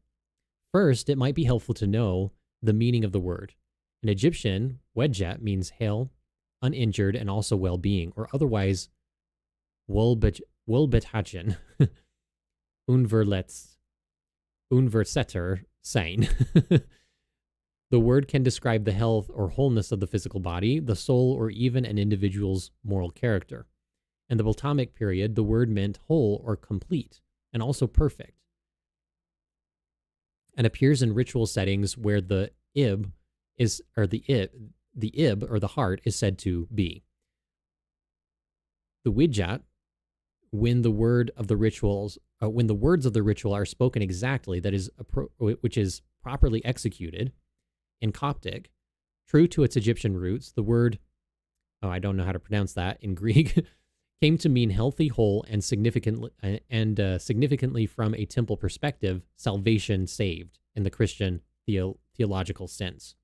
Okay, so yeah, so this is really interesting. So the Christians are adopting this word and using it in Greek to mean something different, to mean salvation according to Christian iconography. So that's very interesting.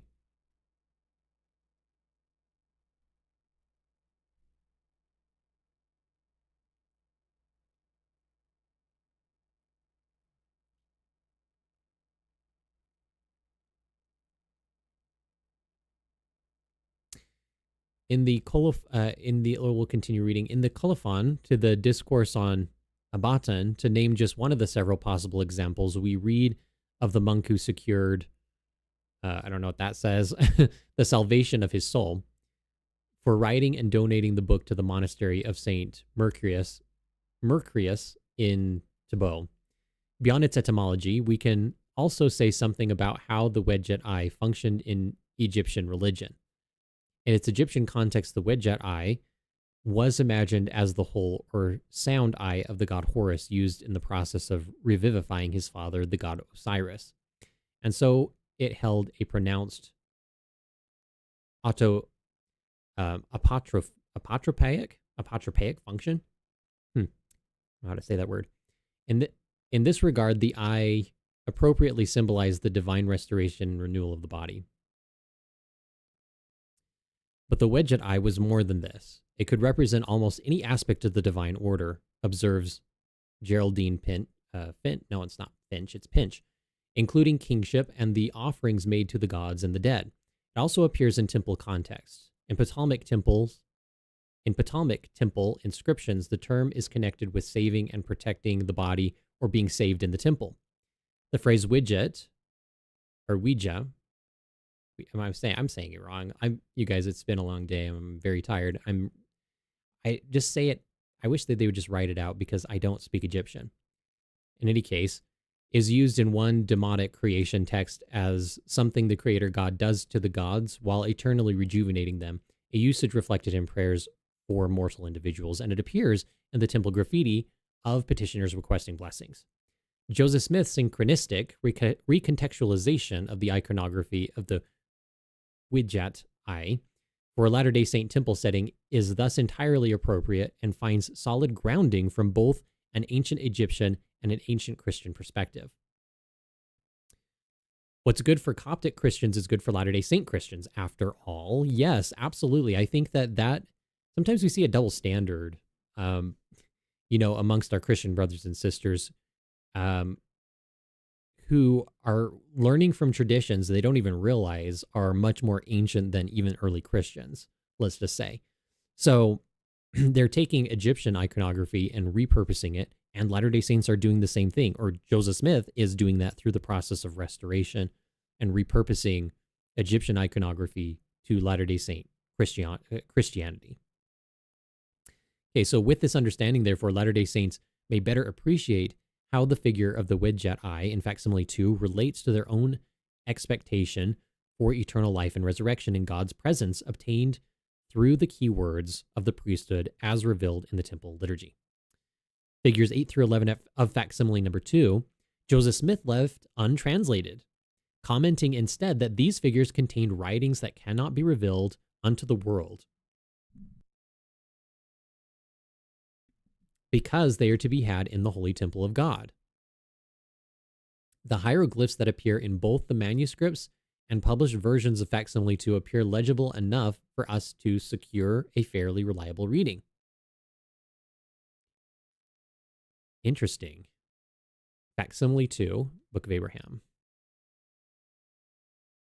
Okay, so we're getting the modern rendition here on the far right side. Translations of these figures have accordingly been offered by Nibley and Rhodes, Mekas, and most recently Guy, with a substandard presentation of the text offered by Rittner. There is broad agreement in the translations of these figures, but problematic transcriptions of the hieroglyphs in both the unpublished and published versions of facsimile 2 give rise to some disagreements, as noted by my translation. See Table 3. All right, let's see Table 3. Translation of the original is found on the left, and the translation in English is on the right, which says, O noble God, at the first. Time, great God, Lord of heaven, earth, the underworld, the waters, and the mountains, may the souls of Osiris, Shekang, live. Although it may not be obvious at first glance how this relates to the temple, a closer look at the underlying context of this brief inscription and attested parallels reveals something very significant. For starters, the ordering of the epithets attributed to the unnamed deity in these lines, most likely the god Amun, finds near verbatim attestation on the pylon gates of both the Amun and Khonsu temples at Karnak. The reference to the first time, or the first occasion, first instance, is also noteworthy for understanding this inscription as having a temple context, since frequent are the instances in temple inscriptions in which the historical temple is equated with the beginning of time, with the first occasion, the first rising up from the Nile River, right? We just went over that at the very beginning, just to remind you, those who are in the audience. The phrase was used to describe the Luxor temple, for example, first and foremost, a creation site, the Garden of Eden, right? The first instance, the creation site. And as such, a site that had a primary role to play in the grand drama of the cyclical regeneration of Amun-Ra himself. The god's rejuvenation was achieved through his return to the very place, even the exact moment of creation at Luxor, and the triumph over chaos represented by the the annual rebirth of the kingship ensured Amun's own recreation. So too was it used to describe the Holy of Holies of the temple, the sacred place of the first time is the word that is used in this instance. The conceptual link between the first time of creation and the temple is clear from the ancient Egyptian perspective. Then there is the benediction of the concluding line, "May the soul of Osiris Shakon live." It is not difficult to suggest the appropriateness of the invocation for Latter-day Saint temple context. A common theme of the Egyptian funerary literature is the resurrection of the dead and their glorification and deification in the afterlife, which is certainly a central element of our own temple ceremony. By reconsidering this line from the perspective of modern-day Saint Temple, we begin to see both the logic behind Joseph Smith's explanation of these figures in facsimile number 2, as well as how the text may be brought to bear on temple ritual and vice versa. This may also explain why Joseph Smith may have intended to display the Egyptian papyri at the published translation of the Book of Abraham in the Nauvoo Temple upon its completion. Wow, that's something I didn't know, you guys. So he wanted to put this in the temple. That's so cool. That would be so cool if we had Egyptian hieroglyphs in modern day temples, you guys. And while we're at it, we should put in a few more challenges to the temples as well. I think that our temples are too easy. We need to have like challenges. It has to be like an obstacle course. No, I'm just kidding. Thinking about video games, you guys. With this methodology, a symbiotic relationship between text and temple begins to manifest so that the Latter-day Saint participants in the temple informs and is informed by these lines in the facsimile. Barring the Latter-day Saints from partaking in this universal habit of religious synchronism or adopting other religious practices or other symbolisms, other symbols for our own purposes, in other words, as it pertains to their ritual performances in the temple, or somehow insisting that such is illegitimate, is nothing short of special pleading. So he's saying it's a double standard. Every other religion does it. Every religion on the planet has done it, especially Christianity, especially early Christianity, and the Latter-day Saints are no exception to this. And if we're trying to have special double standards for Latter-day Saints, that is just bigotry, in my opinion. So let's continue reading here. The conclusion. We're at the conclusion, you guys. Let's come over here and read the chat just for a little bit, see what's going on here.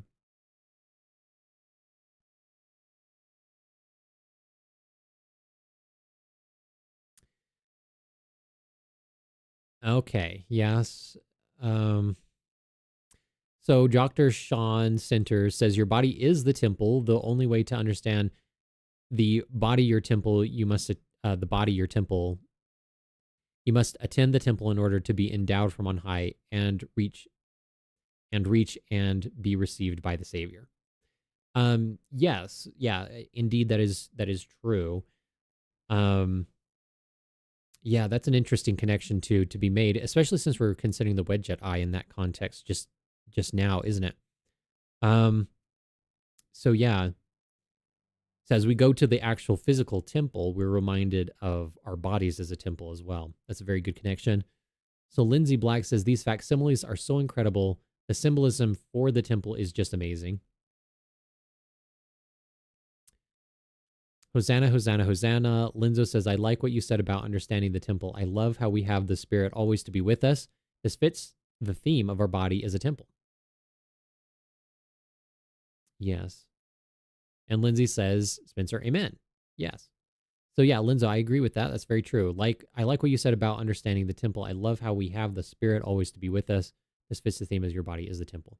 Yeah, it's because the Spirit is dwelling within us as a temple. Yeah. Very true. The conclusion of this is, let's continue reading the conclusion. In this treatment, I have shown how the Book of Abraham can be profitably read as a temple text, or how themes and narrative elements might be identified in the text that amplify its relevance to the Latter-day Saint temple experience. Each of the points discussed in this paper can rightly be more fully explored, and I welcome additional study to that end. Suffice it to say for now that this reading helps both ground the Book of Abraham in the ancient world from whence it derives and provides readers with new insights that may inform their encounter with the book as sacred scripture. If nothing else, it should, I hope, encourage readers not to abandon the text because of controversies related to its translation or production. While shallow or perfunctory readings of the Book of Abraham will regrettably remain all too common among those who obstinately,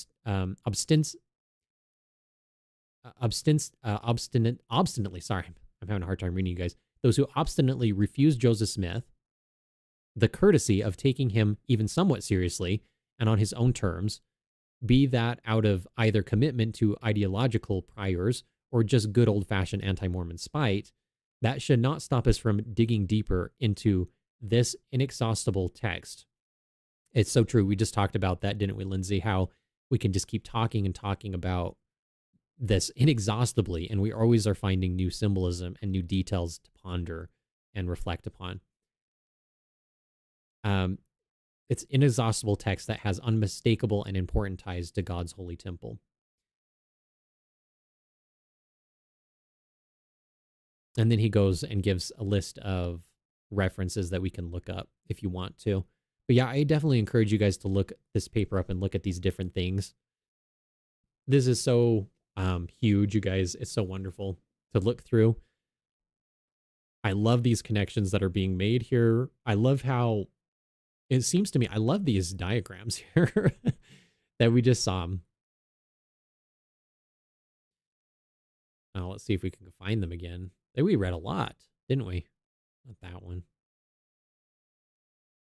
But this one, I want to look at the facsimiles again and study this more closely and look at them to see if we can find additional temple symbolism in the images themselves. Because that's really interesting to see. So we have we have several different signs and tokens going on here. I want to look at them to see if we have anything else. Maybe even this one in the center here, that it just looks like a rod with like two arms on the ground. And each hand, it looks like has 3 different times or like 3 different, I don't know, maybe that's kind of something symbolic as well.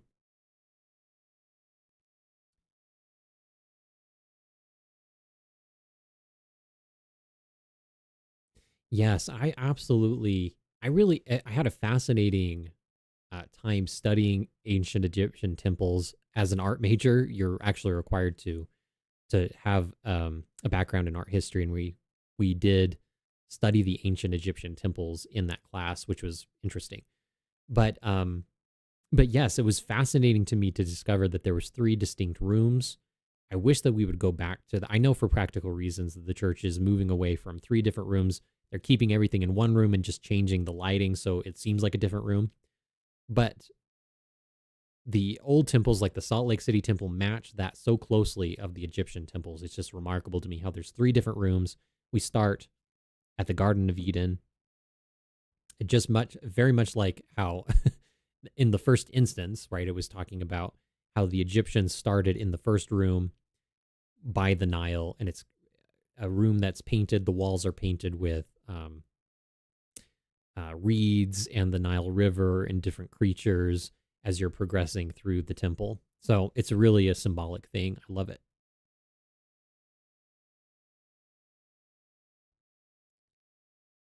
Love it, love it. All right, let's read some of the chat here, and then we'll end this live stream for tonight, you guys. These facsimiles are so incredible. The symbolism for the temple is just amazing. I agree, Lindsay.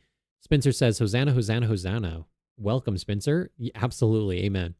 Lindsay says, I like what you said about understanding the temple. I love how we have the Spirit always to be with us. This fits the theme of our body is a temple. Lindsay says, Amen. Lindsay says, this is a huge testimony to the sanctity of God's holy temples. This work connects us to the saints of the early days of the Bible. This work is so much bigger than any prophet, though he is acting in accordance. Though he's acting in accordance to God's will. This is just incredible. The temple is truly God's university of eternal learning and growth. Yes, absolutely. What strikes me is just how old the temple symbolism that we're looking at is. Like, it's so old, actually. And President Nilsson actually pointed that out in a different episode that we talked about. Yeah. As a part of my art degree, I did study Egyptian temples. It's very interesting. And then also all of the different temples, because it's so inextricably, the temples are so inextricably connected to architecture. And so you have to know, as an art major, you have to study that, because architecture is the mother of all sculpture. It's the mother of all. In fact, you might even say that architecture is the mother of all artwork, because you wouldn't have artwork or divine inscriptions, even for that matter, if you didn't have temples, you wouldn't have art. Um, in some ways, I mean, like I think that the first artworks are all religious in nature, so it's really interesting to consider that. The first recorded artworks that we have are religious in nature. Even the cave paintings are said to be religious in nature, or an attempt to control the natural elements around them. That's the best theory that people have as to why cavemen painted on walls, was that they were trying to control the nature that's around them. Um, but in any case, that artwork is religious, in nature, for that reason. But yeah, that's a very interesting sacred space to go into, when we're considering that Ham, stole the garments from Noah, and then took the garments, or tried to take those temple rituals with him to Egypt, and that's why it's so similar to what we have in the temples today, because Joseph Smith translated all this and revitalized it through these ancient Egyptian hieroglyphs, which is really interesting. The story of the Book of Abraham, that's truly fascinating.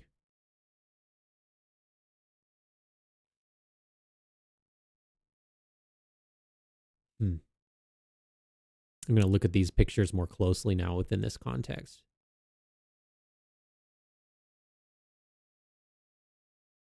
Yeah, Melissa says, with my aunt, we just shared some very old temple symbolism and funeral tapestries and other things from ancient China. It truly blew my mind. Yeah, that's very interesting. I saw some of those in a while ago, and it's just fascinating to me to see those. They have Enochic text as well, and I talked about it in an episode a long time ago. But somehow there's this little tribe in China, and they have Enoch literature. So they have like parts of the third book of Enoch in their scrolls, which is really fascinating.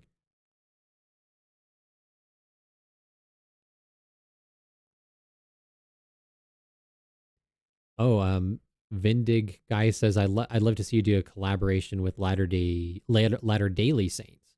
Well, that would be interesting. I'm open to collaborations. I do require people send in, like what they want to talk about, so I know not caught off guard by what it is that they're wanting to talk about. But yeah, I would be open to that for sure. Lindsay Black says, "Gosh, learning about world history is just mind blowing sometimes."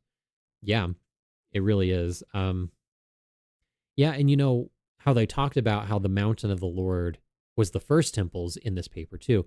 And what was really interesting was that, the first temples that were shaped like pyramids were built, at Sumer, for example, to represent mountains.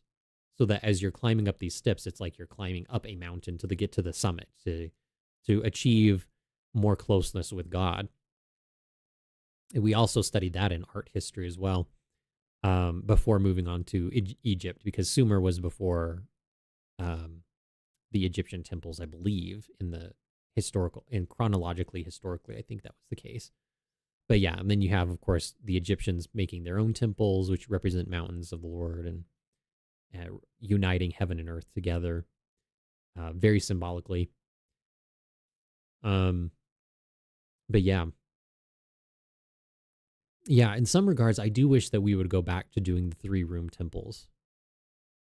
And maybe to save on money, maybe the church could do like, I don't know if this would be more cost effective, but instead of building up, maybe build long ways. Well, it wouldn't be more cost effective because it would take up more land, and land is what costs a lot. But in any case, I understand why they do it. Just doing one room is so much faster. It's so much more efficient, more economic. But yeah, having 3 rooms is definitely very symbolic of moving through the different spaces, the sacred spaces moving upward.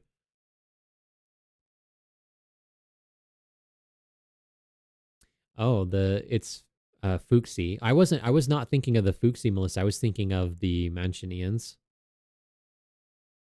or the Manchians. I don't know how they're referred to.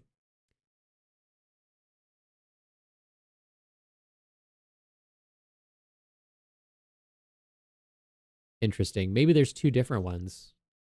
Maybe we can talk about that and get some clarity on that later. I'd be interested. I thought it was the Manchinians, or not the Manchinians. Maybe I'm just saying it wrong. I don't know. I do that all the time. But yeah, thank you guys so much for joining us tonight.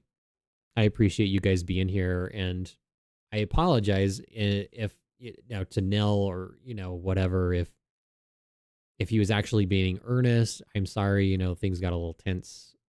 He left. He looks like he left the chat. But if he was being sincere, I apologize for that, but it did seem like he was being a little disruptive in the comments that he was making, saying things a little bit off the wall. But yeah, otherwise, I appreciate you guys all being here, and I appreciate even Nil being here if he was not being disruptive and just has an eccentric personality, which might be the case.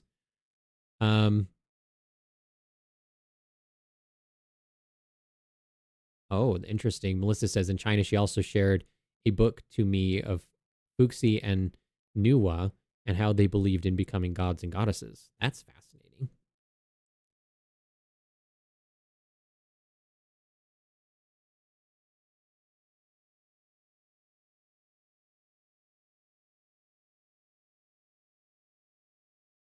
Curtis, thank you, Curtis. I appreciate that so much. Well, yeah, I'll let you guys send in your last chats and super chats if you want to send in another super chat. I appreciate you all being here and for your enriching comments and for everything. Oh, Lindsay's asking, yes, the Captain Moroni painting. We're going to have to finish that, you guys. I am considering continuing doing maybe a few live streams on that. I haven't worked on it since we stopped. But I do plan on finishing it because we have to get more products on our website, right?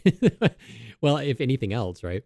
But yeah, you guys, the t-shirts are awesome. I want to get more paintings on the website as well. More paintings that I've done. I'm going to look at other art as well because there's a lot of artists that go unrecognized that need to be recognized. That have really deeply, deeply symbolic and meaningful paintings that have just been forgotten by history. I'm thinking about that a lot. I'm thinking about doing hoodies. I'm thinking about doing all sorts of things for the website so that we can get more products on there. Yes, I really want to finish it too. I was really excited about that painting, but things are just so crazy. Lindsay, I really want to be able to finish it though. We'll have to do that.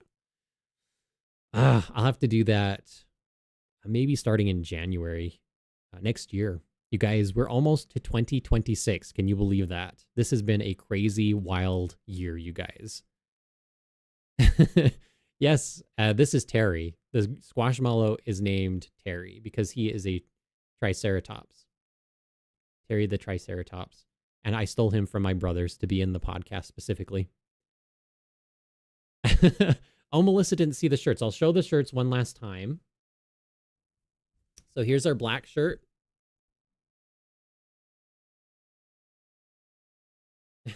You can't see it because this is supposed to be really, really white. You can't really see how white it is on the camera. For some reason, it looks a little gray, but this is really, really white. This is our black shirt. We have our violet shirt,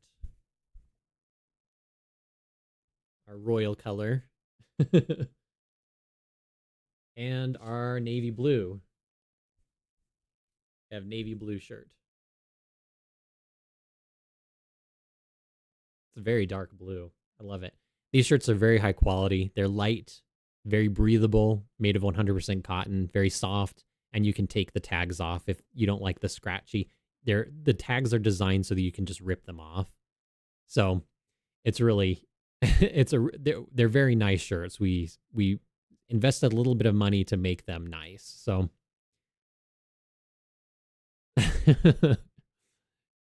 yes, yes.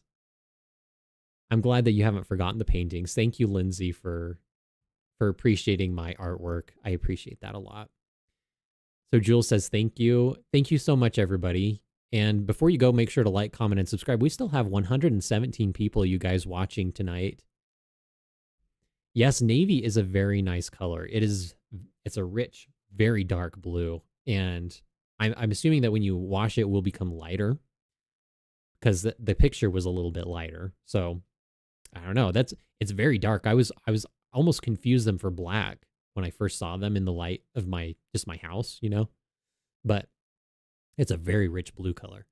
So yeah, if you want to check that out, make sure to check out our website, risezion.org, and place your orders. I have all of the shirts in their packages right now. I'm going to send them out as soon as I can this week because they need to arrive. But I'm sure that the post office is going to hate me because I don't have like prepaid postage, so I'm going to have to go to the post office and they're going to have to like weigh every single package and like put a little sticker on it and everything. But yeah. Yeah, hopefully we can get that done this week. And I hope that they don't hate me at the post office.